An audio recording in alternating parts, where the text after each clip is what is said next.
Hello friends, TNPSC group 4 2022 கேட்ட ஒரு question வந்து பார்த்துடலாம்.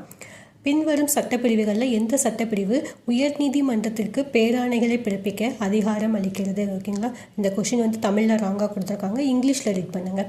Which one of the following articles empower the supreme court and high court to issue writs? ஓகேங்களா, ரிட்ஸ்னால் பேராணைகள்னு சொல்லுவாங்க. ஓகேங்களா, பேராணைகள் வந்து 5 இருக்குது. ஆட்கொணர் நீதி பேராணைகள், தகுதி முறை வினவுதல் நீதி பேராணைகள், தடையுறுத்தும் நீதி பேராணை, இந்த மாதிரி 5 டைப்ஸில் இருக்குது. ஓகேங்களா, இந்த நீதி பேராணைகளை பிறப்பிக்கிறதுக்கு உச்ச நீதிமன்றத்துக்கும் அதிகாரம் உண்டு, உயர் நீதிமன்றத்துக்கும் அதிகாரம் உண்டு. அதற்கான ஆர்டிக்கல் தான் வந்து இந்த கொஷினில் வந்து கேட்டிருக்காங்க. இந்த கொஷினுக்கு வந்து ஆர்டிக்கல் வந்து என்னென்னா, சுப்ரீம் கோர்ட்னா ஆர்டிக்கல் வந்து 32.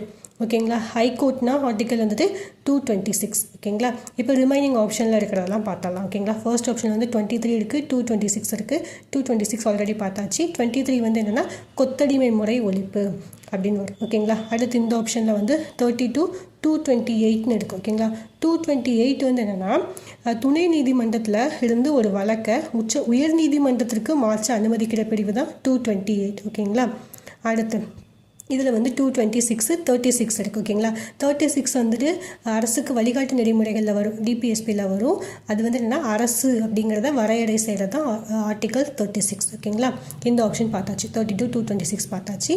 பேராணைகள்லேருந்து கண்டிப்பாக ஒரு கொஷின் வரும். 5 நீதி பேராணைகள் இருக்குது, அதெல்லாம் நோட் பண்ணி படிச்சுக்கோங்க ஃப்ரெண்ட்ஸ். Thank you friends. பிடிச்சிருந்தா லைக் பண்ணுங்கள், டவுட்னா கமெண்ட் பண்ணுங்கள்.